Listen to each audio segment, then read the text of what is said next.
I agree with all that. To me, it boils down to this word learner. There, I don't know how many people listen to this podcast on average, right? A lot of people. Yeah. Okay. Everyone is going to hear the same words coming out of all of our mouths when they listen to this.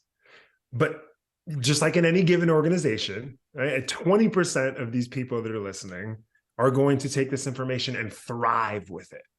And the other 80% are going to try to figure it out, right? That 80-20 rule. And so the question is, if everyone has access to the same content, to the same books, to the same podcasts, why is it in any given organization, 20% are thriving and the other 80% are trying to figure it out? And it's because of how they consume that information.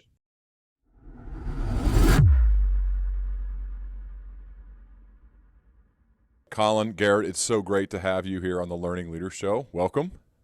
Thanks. Good to be here.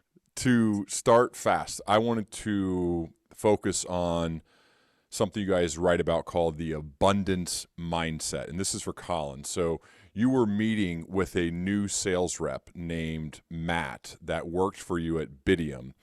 And I love this story because I read that he sat down on the couch and he loved the couch. He asked who made it, and you're like, I don't know. It's just a couch. And so he actually flipped over the cushion and looks at it and sees who made it, and then realized that they could be a potential customer. And he made a note in his phone and connected on LinkedIn. Can you tell me the story, Colin, when you were sitting down with Matt and this thought process of having an abundance mindset and what he did? Yeah, it's a great story because the context of it is that the number one salesperson in the company came to me and said, your newbie, Matt, is hoarding leads. Right. So like she would come in the morning, he'd already be there. She'd start prospecting into San Francisco and she had to get out of the city because there was anything left, according to her. Or like when she would leave, he'd be prospecting into Sydney, Australia. And so when she would come in the morning, it's like either talk to your boy or I'll be prospecting in the outback. Right. And I'm sitting here and I'm like, my number one hitter is telling me there's an issue. There's an issue. So I bring Matt in. I go, hey, look, I want to talk to you about something. Sit down. And we have this like beautiful sort of distressed restoration hardware, like brown couch. And he sits down on the couch. And I go, so look, I want to talk to you about something. And as I open my mouth, he's like shifting his tuchus. He's like moving his butt back and forth on this couch. And I'm looking at him, and look, so we're all weird, right? Salespeople are all weird, and everybody sells, right? So like, sure. I'm sitting there, and I'm like, "What are you doing?" And he looks at me, and he says, "This is a really nice couch." I go, "You know what? You are right. It is a really nice couch." So look, here's what I want to talk to you about. And before I can even get another word out, he stands up, turns around, puts his butt in my face, starts flipping over these couch cushions as if I'm not sitting there. Finally finds the tag, puts the cushions back down, opens his laptop as if I'm not sitting in front of him, goes on LinkedIn and looks at me and goes, oh my God, they have 5,000 employees. They're definitely using cloud apps. Like, do you mind if I prospect into them? And I look at him, I laugh, I go, no. And then he goes, okay, cool. He shuts his laptop, moves it over. Okay, what do you want to talk about, boss? And I look at him and I go, absolutely nothing. This dude literally found deals in couch cushions. And so the story is that these great sellers, they see opportunity in places that most don't. Like, we're talking about my number one person who was not number one for too much longer because Matt became number one, right? Who was saying there wasn't enough leads, and then having someone that was finding leads in couch cushions. Yeah, it's just amazing to see because you guys have worked in sales, you teach class on sales. We're all in sales every day. And there's the difference between those sales reps who seem to always find something to complain about versus the ones who they always view the world as, okay, where's the next opportunity? Or I think I can figure it out. Because I've worked with hundreds of companies now since moving into what I do now. I will tell you, every company has their stuff. Right? Every company has something bad. Every company has things about them that they have issues and problems. The difference between the ones with an abundance mindset who make it happen over time or they're looking at couch cushions. They're not complaining. They're going out seeking opportunities and viewing the world as their opportunity. And I think that's just a really big a big key to this that not only works for sales, Garrett, but also just works in general in life. It definitely does. And, I'm smiling because you're talking about how this mindset is like certain people have it and they realize that if they think with abundance, they're going to find stuff. And Colin, Matt, I remember a few weeks later, wasn't he driving to Vegas on like a Friday night with his friends? He was driving from Los Angeles to Vegas, and he calls Colin up and he goes, "Hey, Colin, I'm driving past this truck. Can you look up this company for me to see how many employees they have?" Like he was with his pals on his way to Las Vegas, and he was still finding deals. So once you can kind of train yourself to get into a certain kind of mindset, and this is what Colin and I talk about in our class and in front of audiences and in the book, it's like once you learn to train yourself to think a certain way, it just becomes easier all the time to think that way. And this kid definitely had that. The word sales, Colin, I'd love to focus on this because you asked this question. My dad posed this question for 30 years when he worked in business, which is like, what's the first thing you think of when you think of a salesperson? And people usually talk about bad experiences buying a car or something along those lines. But sales is, I think, one of the most noble professions in the world. We're all doing it all day, every day, even if you don't realize it. Some of us carry a bag and have a quota, some don't, but all of us are in sales. Colin, can you talk to me more about just how noble of a profession this is and how we're all doing it all the time, even if we don't realize it? Yeah, I didn't even know this was a 12-hour podcast, but this is perfect. At its core, no one has ever changed the world without moving people. Yeah. Not an engineer, not Bill, from Bill Gates to Steve Jobs to Martin Luther King Jr. Right? Like no one has ever chased their own dreams, built meaningful relationships. Like, and none of that happens if you don't know how to move people. And so this concept that sales is yucky and smarmy and manipulative and pushy, like that all feels very true to a lot of people with and without sales in their title. But when we were, writing the book, we went and asked all of these hitters, right? The number one sales professionals out there, like who's the greatest salesperson you know? And they all gave us people that they admired, that were revered, and that didn't have sales in their title. So at some point, it's like, hey, the number one salesperson at Beyond Meat, why are you introducing me to the leader of marketing at Adidas? Right? Like, why am I getting introduced to Jeff Aroff, like the SVP at Warner Brothers? Because these are the type of people that know how to create agency in people.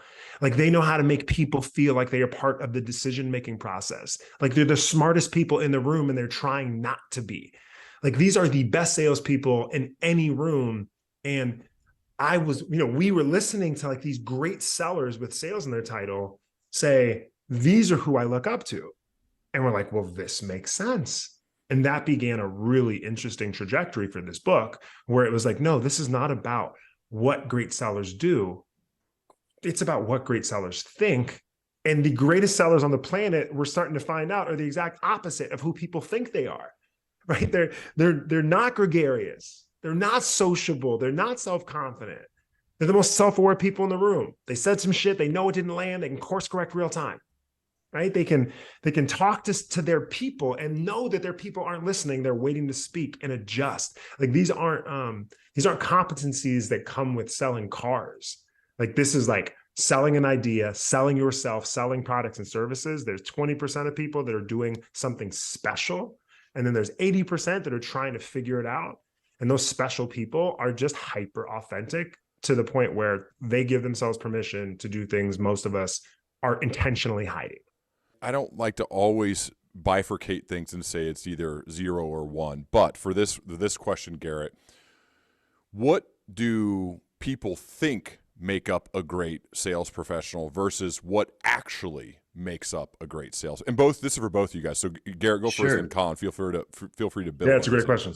Yeah. You started to touch on it in every keynote that we give, and in any room that we're in, we always ask these two questions.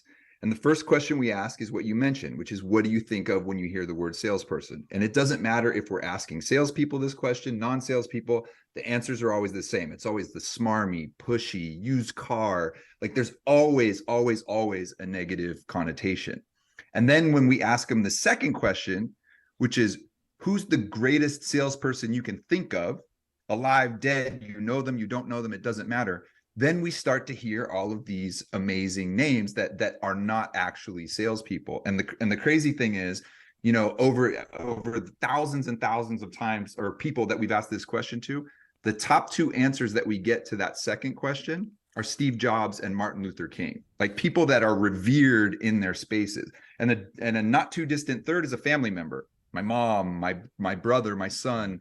And so there's this crazy incongruence between what people think of when they hear the word salesperson and what they actually, you know, who a great salesperson is in their mind. So that's where we live. We live in that incongruence. So people think that a salesperson has to have all the answers, and they think that a salesperson is supposed to be able to overcome an objection immediately and know all the details about their product. But all of these people, whether they were a CEO, a top salesperson, a cupcake shop owner, an actor, an artist, or Snoop Dogg, and we talked to all of them, you know, that wasn't who they were. They were using their own authentic traits to their own advantage, whether they were good at something or not good at something, or whether they were passionate about something or not passionate about something. What really great salespeople actually do is leverage those strengths and show up in a different way than everybody else, so that they're not just asking questions that they think they're supposed to ask. They're asking questions that they genuinely care about the answer to, and they're coming across differently. Like if the difference in a conversation between someone who, you know, you're the 37th person that they have to call that day out of 50 people or 75 people, versus somebody who's genuinely excited to talk about you and has questions that they actually want to know the answer to, feels very, very different. I agree with all that. It to me, it boils down to this word learner. I don't know how many people listen to this podcast on average, right? A lot of people. Yeah. Okay. Everyone is going to hear the same words coming out of all of our mouths when they listen to this. But just like in any given organization, right, 20% of these people that are listening are going to take this information and thrive with it. And the other 80% are going to try to figure it out, right? That 80-20 rule. And so the question is, if everyone has access to the same content, to the same books, to the same podcasts, why is it in any given organization, 20% are thriving and the other 80% are trying to figure it out? And it's because of how they consume that information.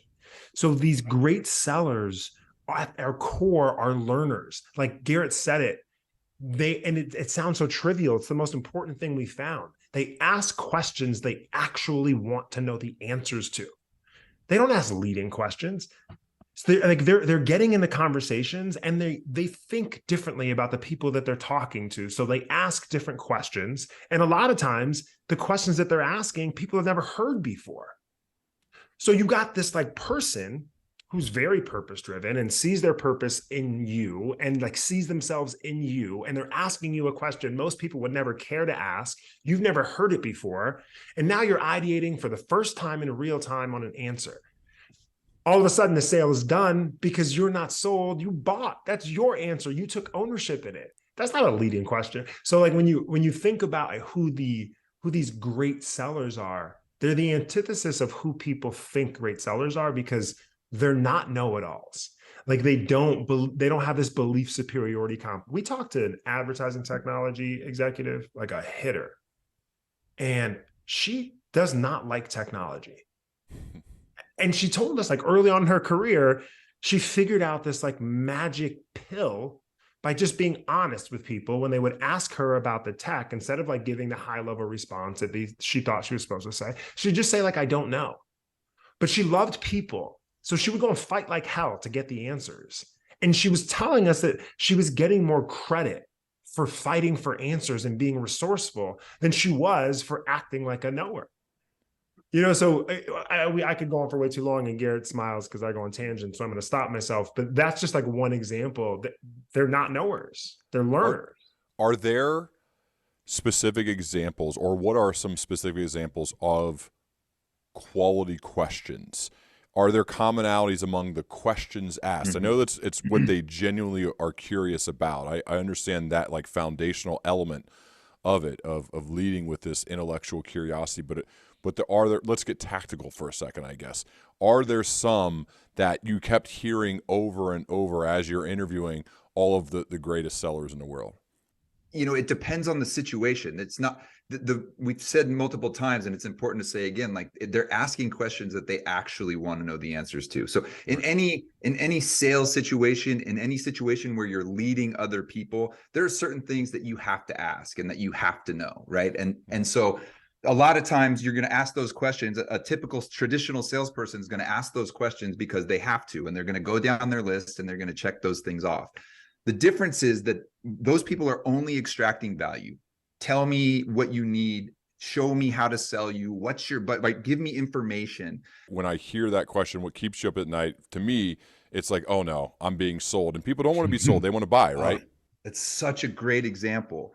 But what we found, all of these great sellers, all of these great leaders are incredible at asking questions that they care about, and we call them impactful questions. And these are questions that don't just extract value from the person that you're asking it to. It's a question that adds value by causing them to think about something they've never thought about for the first time in real time. So it's generally some kind of open-ended question that they, again, actually want to know the answer to, that's something that they haven't heard before. So we started collecting those like gold, and we can talk about some examples of them, but the important thing is that if you just write down a bunch of impactful questions and ask them because you think that they're impactful and you think that it's going to cause somebody to think a certain way, then suddenly it loses its impact because it just becomes another one of those what keeps you up at night questions. And so, what we found is these people collect these questions, but they genuinely care. And so everybody's going to ask the first question, what do you need? How can I help? What's the problem? But the second question and the question after that, those follow-up questions, when these people care differently, those questions come out very different as well. Colin, what do you think? We have heard multiple people ask, what rules should we be breaking? We've heard multiple people ask that question. They ask the prospect, what rules should we be breaking? And we've heard interviewers ask hiring managers that question too. Now, it could be a good question, right? Depending on why someone asked it. So here's why Garrett and I were even reluctant to put some of the impactful questions in the book, which we did though, is because think of mirroring. Like when people started mirroring people, it was when somebody was really smart and they said, oh, great salespeople are really engaged. They end up mirroring people. So we're going to act like this salesperson that's really good, and we'll just start acting like we're engaged by mirroring. Instead of writing the book that was like, hey, this is why salespeople are so engaged. So to answer your question about like, why are these people asking such great questions and why do they care differently?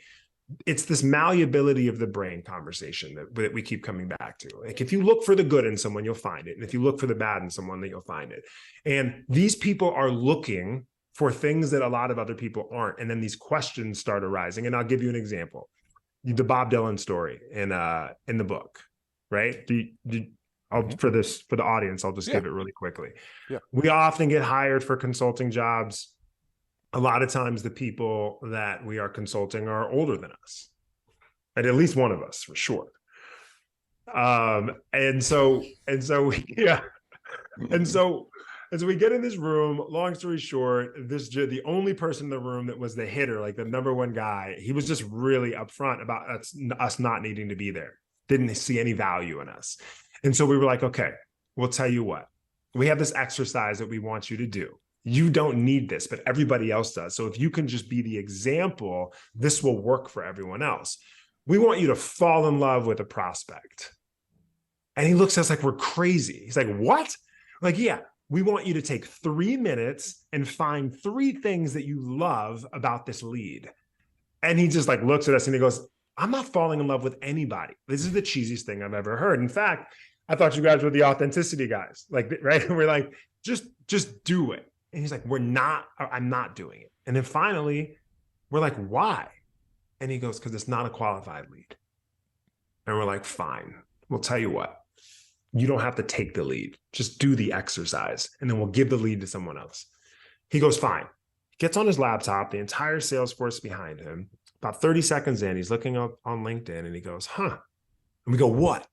And he goes, this person graduated college the same year I did. And we're like, do you love that about him? And he's like, no, I don't love that about him. Keeps going. A couple seconds later, huh, what? This guy went to the University of Minnesota. You love the University of Minnesota? No, I don't love the University of Minnesota. A couple seconds later, he looks up at us and he goes, but Bob Dylan went to the University of Minnesota. And Bob Dylan's my age, and I do love Bob Dylan.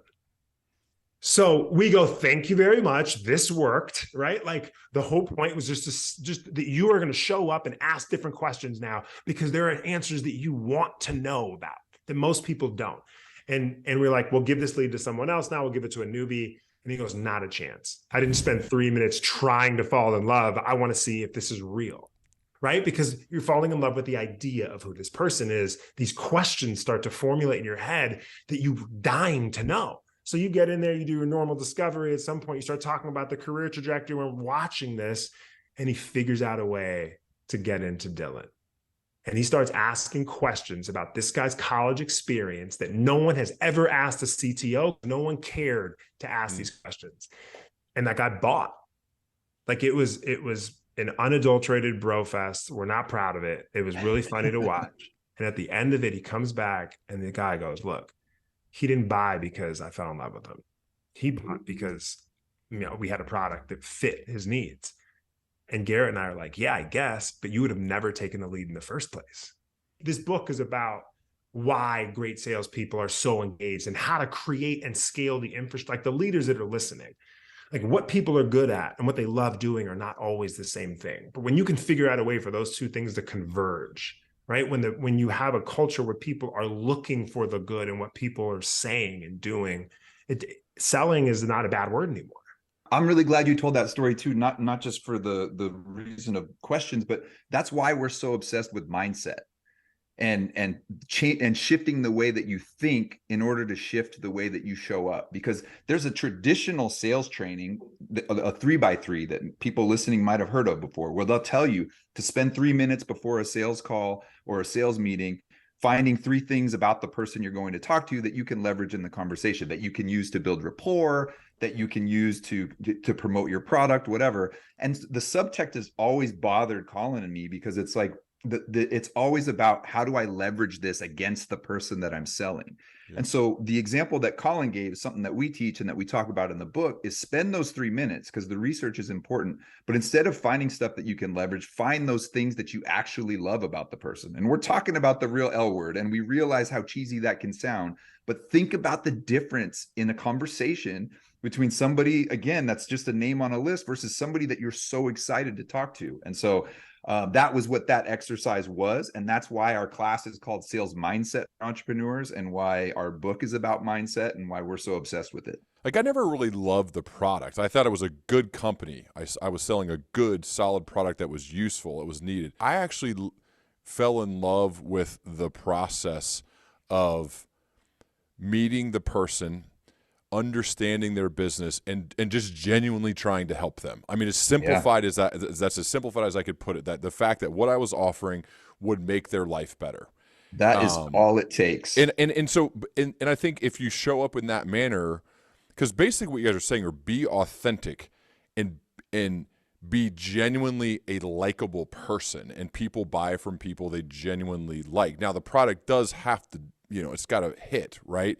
But for the most part, that's the differentiator I'm gathering. I'm not trying to simplify your whole book into one sentence, but it's be authentically you, be genuinely likable, be a great listener, ask even better follow-up questions than initial questions, and we're going to get somewhere showing up in that regard versus what keeps you up at night, what's your budget, that type of thing. Yeah, you touched on a lot of key concepts. The book in totality, it feels like a third of our class show up every week because they want to learn how to sell themselves. Yeah. I think they want to be able to build meaningful relationships. They want to be able to ask questions that they actually want to know the answers to. Right? Like when you talk about like people liking people like themselves, yes. But what we are focusing on is recognizing and admitting you're imperfect. And so is the person you're talking to. You're flawed. And so is the person you're talking to.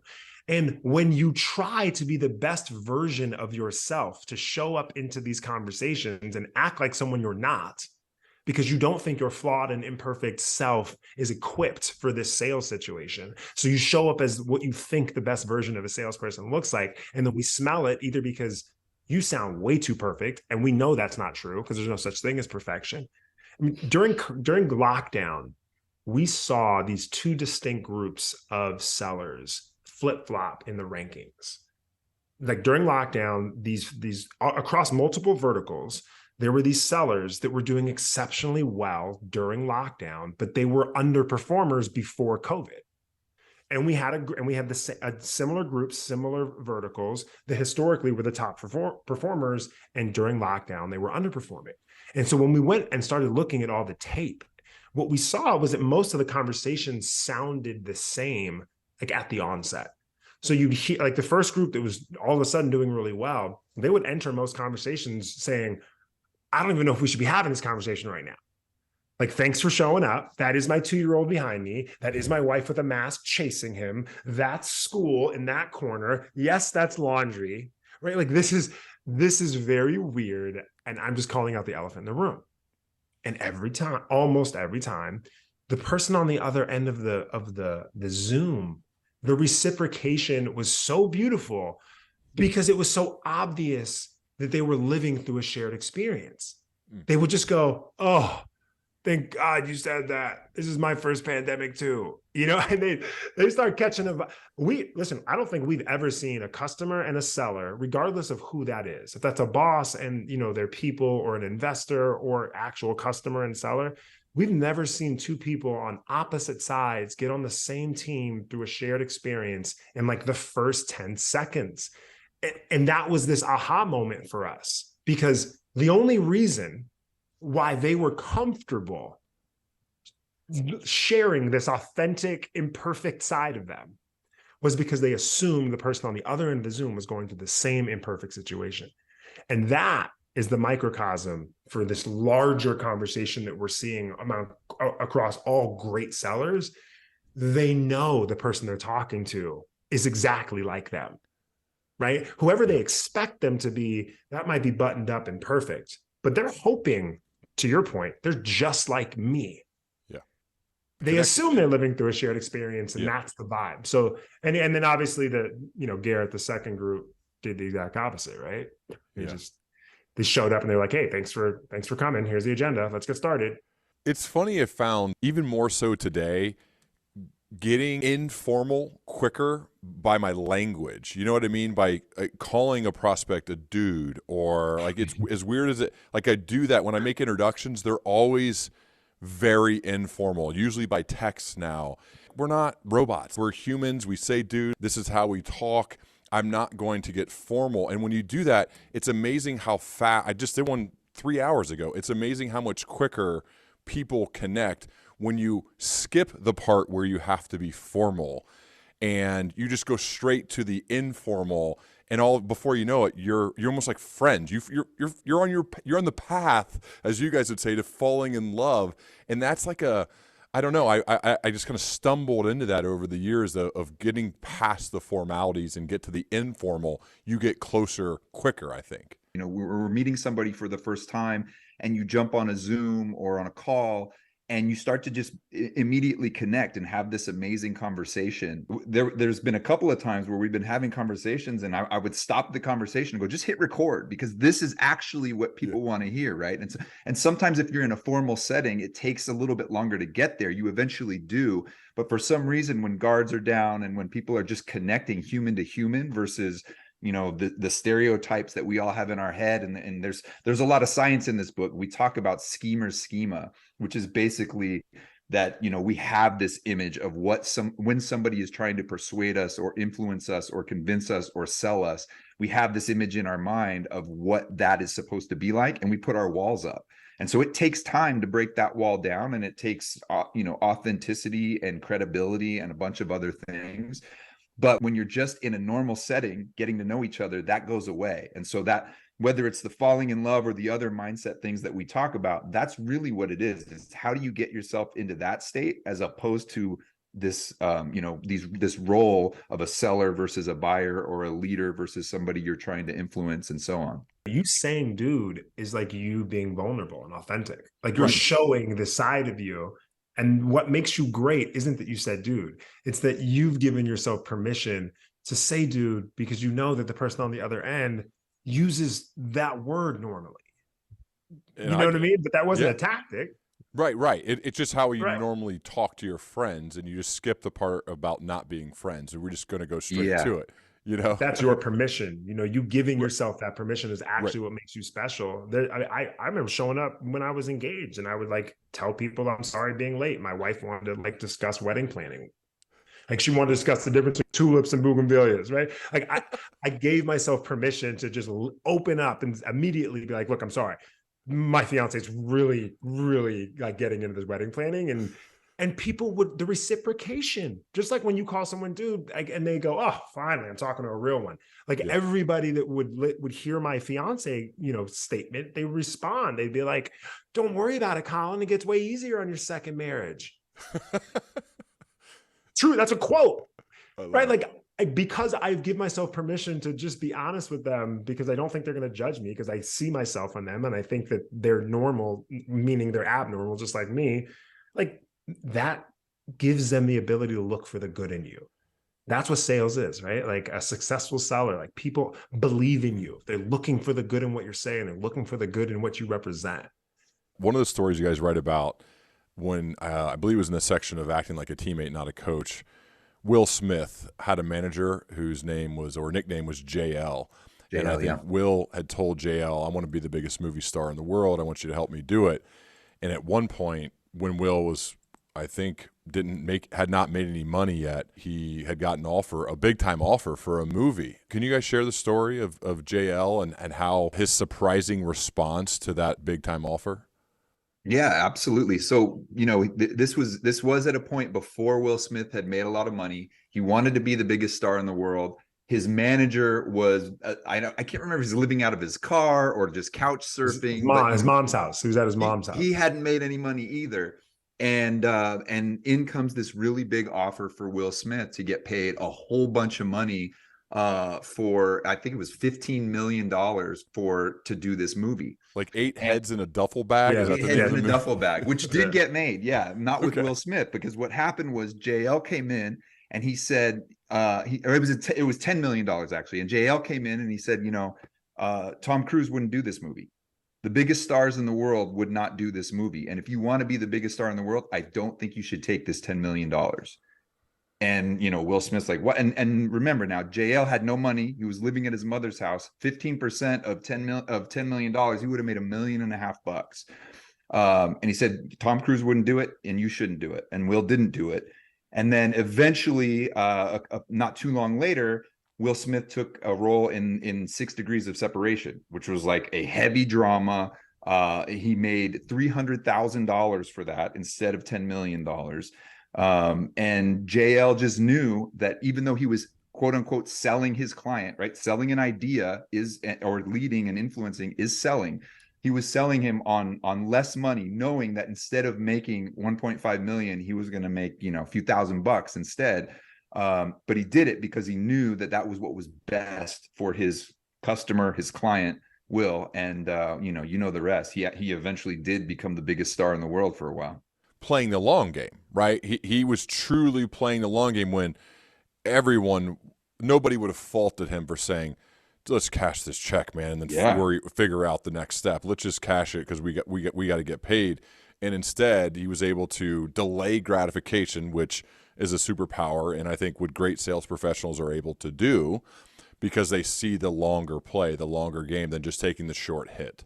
Yeah, we'll do you one better on that delayed gratification, though, because a lot of selling, just by its nature, is delayed gratification. You've got long sales cycles and you get told no 70 or 80% of the time and all of that stuff. One of the things that we found with all of these great sellers, with and without sales in their title, is that they celebrate the process, we call it. They celebrate wins and they celebrate losses. They learn, they train their minds to go, okay, I lost this deal, but guess what? Here's what I learned from it. So I'm not going to get that same no again. And so by celebrating the process, they're not going for instant gratification. They're not going for delayed gratification. They actually make selling a game of prolonged gratification, because they can find the wins in places where, where most people are just waiting for the actual win, for the close, or for the finish line. They're celebrating along the way, and they're training themselves and their mindset to look for prolonged gratification. I love that element of loving the process, viewing no's as not yet, viewing a no as that's one step closer to a yes, knowing that, like, what did I learn from this process? How did I get better? You write a lot about Carol Dweck's work, she's been on this podcast when we talk about mindset and having a growth mindset. And I think this is a big phrase that's out there, but the best sellers, it seems, they just live in that world, Colin, right, of having this growth-oriented mindset. It's resilience is a superpower in itself. Yeah. It's early on in your career, especially as a leader, the game is almost like avoiding friction. Right? That's a good thing. Like avoid friction, vanity numbers, like wanting to look good and feel good. But as you progress, and especially as you get wins, and you can only get those wins by those losses, what you realize is, I should be looking for where the friction is. I should live in the friction as a leader. How is anybody going to have a breakthrough if there's nothing to break through? And it's just like, we talk about the difference between being valuable and adding value, and how these great sellers the greatest leaders on the planet are the greatest sellers on the planet. And adding value is their job. But being valuable, like, that's what makes them special, because that means that they're making everybody around them better. Mm.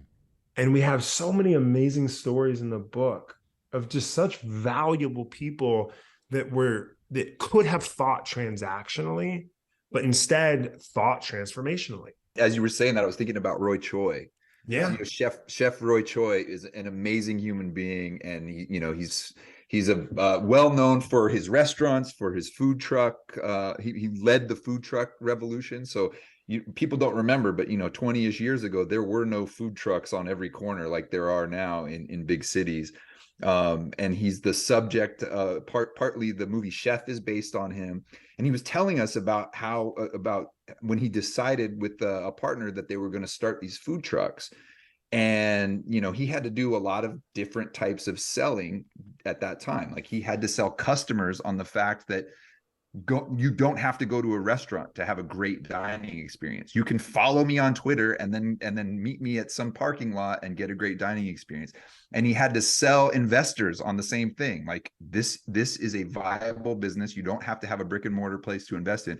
And I think most transformationally, for the point of this conversation, he also was selling other chefs and saying, hey, you guys should start food trucks too. And he didn't want to be one guy that everybody was following. He realized that if he could convince other chefs to start their own food trucks as well, that would lift everybody, and that would transform the restaurant and the dining industry, which it did. Let's say somebody works at like a SaaS company, right? They're selling Salesforce or something like that everybody knows. And the CRM tool has become ubiquitous. There's lots of them. How could somebody and I work with some people who have jobs exactly like this, whether they're leaders or they're sellers themselves, how can somebody like that works inside this giant company that has a product that's definitely good, it's really good, but there's plenty of other ones out there that are close or similar. How could someone like that, who's not starting the food truck revolution, but has a job in that industry, how could they take this transformational approach versus a transactional one? Yeah, it's really a good segue into our favorite part of the book, which is the difference between goals and purpose. So it's not easy to accomplish what you're saying, right? Which is sort of, you're a cog in the wheel. What separates you? How do you get up and do this special thing that only 20% of any organization can figure out? And here's what we have found. These really exceptional sellers, they recognize that the best part of the movie is the chase, right? Like they understand that. They get that when they accomplish a goal, it normally lasts for this long, and then they go, damn, I thought it was going to feel different. Like what's next, right? Like Garrett will talk to you for hours about the hedonic treadmill, and I'll let him talk about how much science he wants behind this. But the reality is that goals for every normal seller out there, regardless of what your title are, they're finish lines.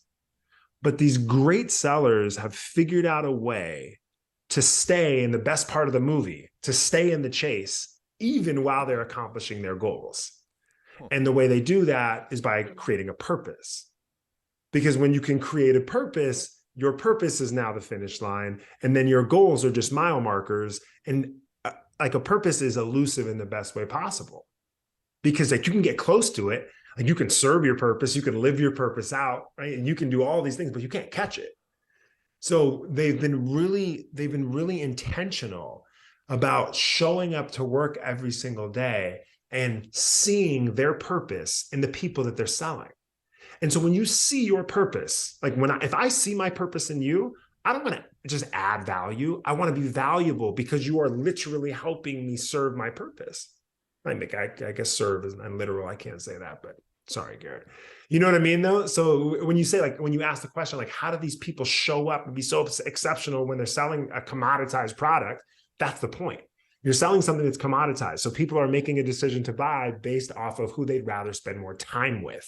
And when you have someone that doesn't view you as a goal, but views you as part of a larger purpose, you move differently. You treat them differently. You ask them different questions. You accidentally become enamored with them. You treat them as a human being. And then weirdly, they start treating you like a human being. That stereotype has broken. You're now on the same team. You're sending them the info about the San Francisco 49ers, and you're not selling sports memorabilia.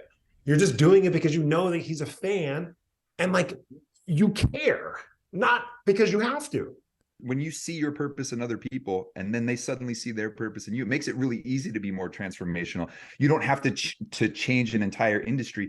You might just care so much that you end up doing something for them that again is transformational versus transactional. So you might be selling some kind of SaaS product, but you've now learned about your customer that they're passionate about X, Y, or Z, and you do something completely different for them. There's an example that we talk about in the chapter on creativity about this salesperson who was working with like restaurant owners. Anybody out there listening sells products to like restaurants and small businesses. It is a competitive space. It's really hard to get their attention. They're constantly putting out fires. There's a lot of competition in most of the marketplaces.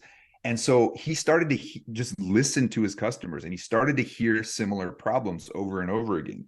And so what he ended up doing was creating this group where all of these restaurant owners and small business owners could come, and he would bring them resources. He would hear them talking about payroll problems, or he would hear them talking about, rent going up, and he would bring speakers in, not because he was trying to sell them something, but because he cared enough to like want to transform their world and their business. And so he got really creative that way, and he had this group. And oh, by the way, he happened to be, the go-to person who set this up and became a thought leader because he was connecting all of these people. But he really did it just to be transformational. It sometimes requires some creativity, but it can be done. Yeah, this is going to sound weird, but it's really easy to be valuable and transformational if you're optimistic. Yeah. Like if you think, naive or not, if you think the person that you're talking to is going to buy from you, then like you will treat them differently. Well, you've been called a pathological optimist by your wife, traveling with your kids and they're going bananas like it would normally happen with young kids.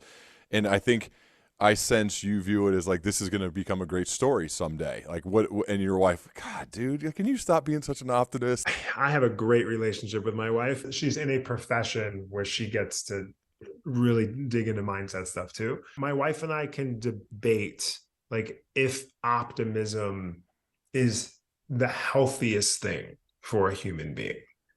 And I don't think that Garrett and I are saying that, being naive is like not at all having, is not all representative of having a high sales IQ.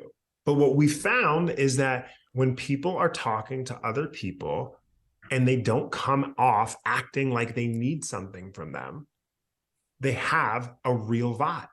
Yeah. And the only way that you can be in a sales if you're a Series A customer or a Series A company and you're out there like looking for investors, you need something.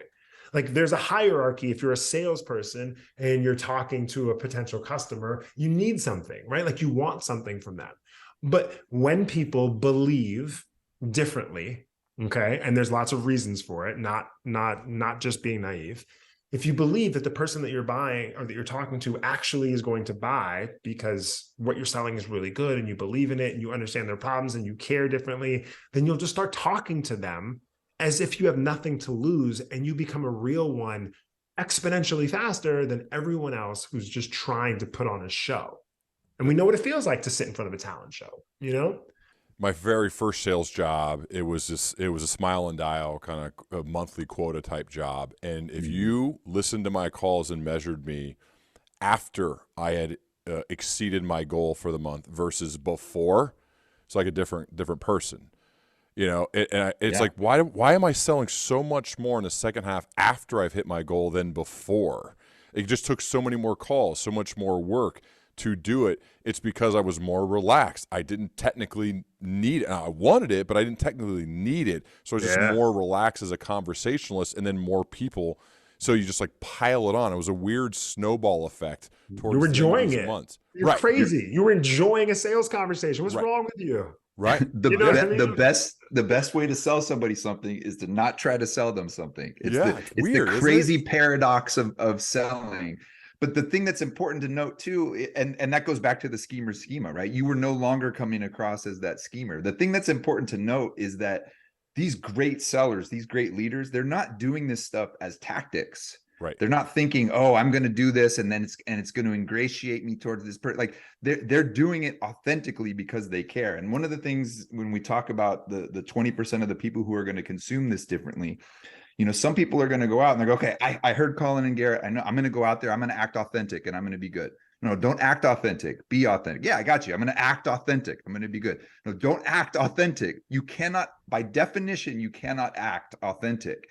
And so all of the mindsets that we talk about are how do you get yourself into that frame of mind so that you can actually be authentic as opposed to having to act authentic, which is what, the slimy salespeople that we all have in the stereotype in our heads are actually doing. I know we're getting close on time, but I did want to ask you guys about what normally happens in a sales organization. It may be just because it happened to me, so this is projection a bit, but you're a top sales professional. You're at the top of the stack rankings. They post these things, at least where I worked, all the time, almost daily in some cases, whether there were metrics when it comes to activity or your actual sales or both.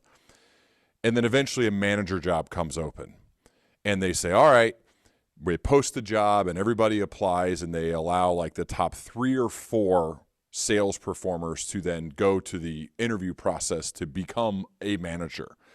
And then inevitably one of you gets it, which I did. And then you get the job and all of a sudden you go, wait a second.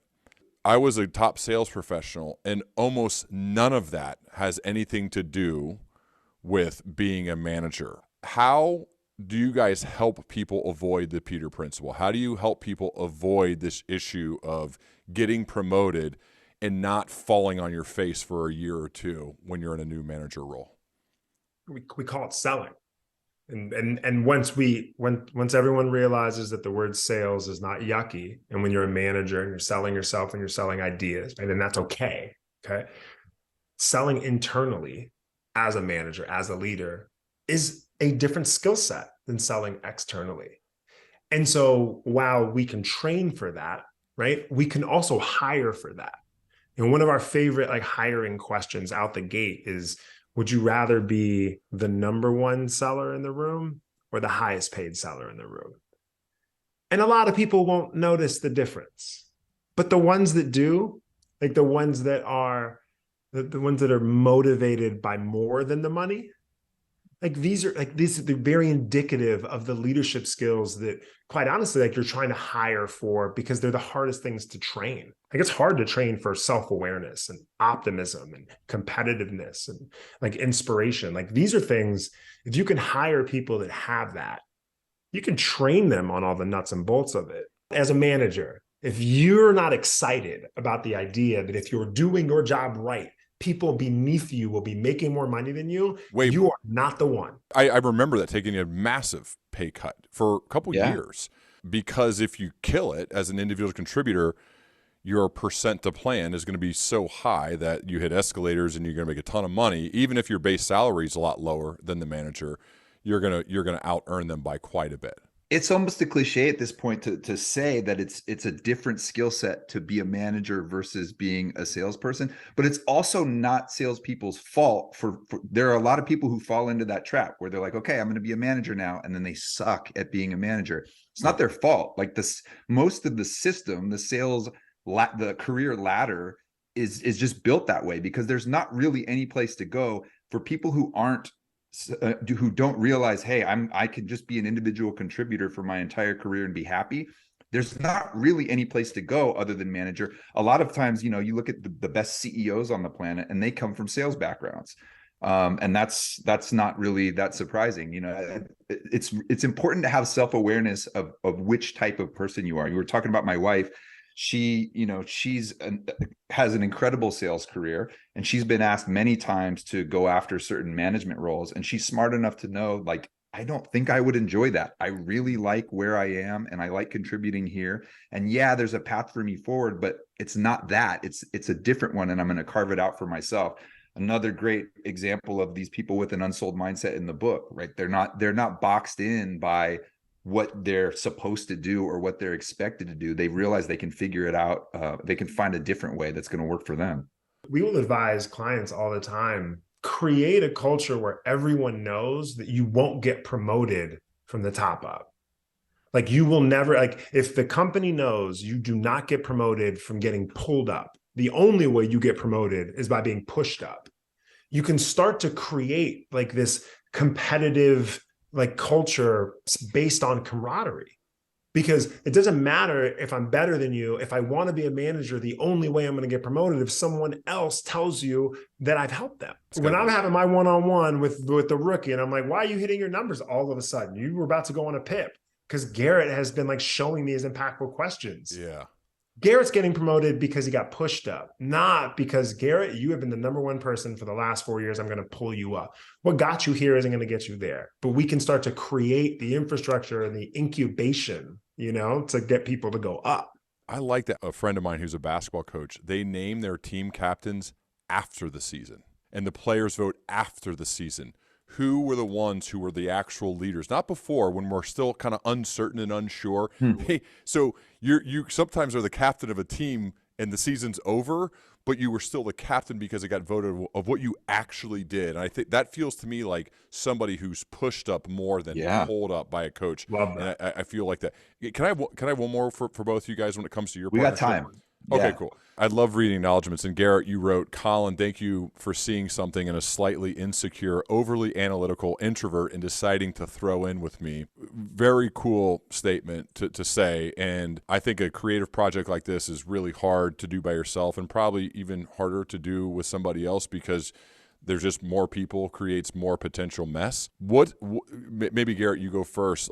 Why did you guys decide to do this together? Probably both are capable of writing it by yourself or writing a sales book by yourself, but you decided to do it together instead. First of all, my wish for you is that you get the audio book and listen to Colin try to read his acknowledgments, because he's crying the entire time, and I love it. I don't have the audio. I do need to get that. Okay. Everybody listening, if you want the audio version of Colin crying while thanking his wife and kids, I highly recommend it. Listen to it at 1.5. Just get it done. But it's super emotional, dude. I remember the same thing. I'm thanking teammates and your loved ones. It's hard. I'm with you, Colin. I know what it's like. Well, I'm glad you said emotion, because that's really the answer to your question. Is like, Colin makes me better and fills in gaps that I have that I sometimes don't even know I have. And so we talk a lot about the fact that any sale is some combination of logic and emotion.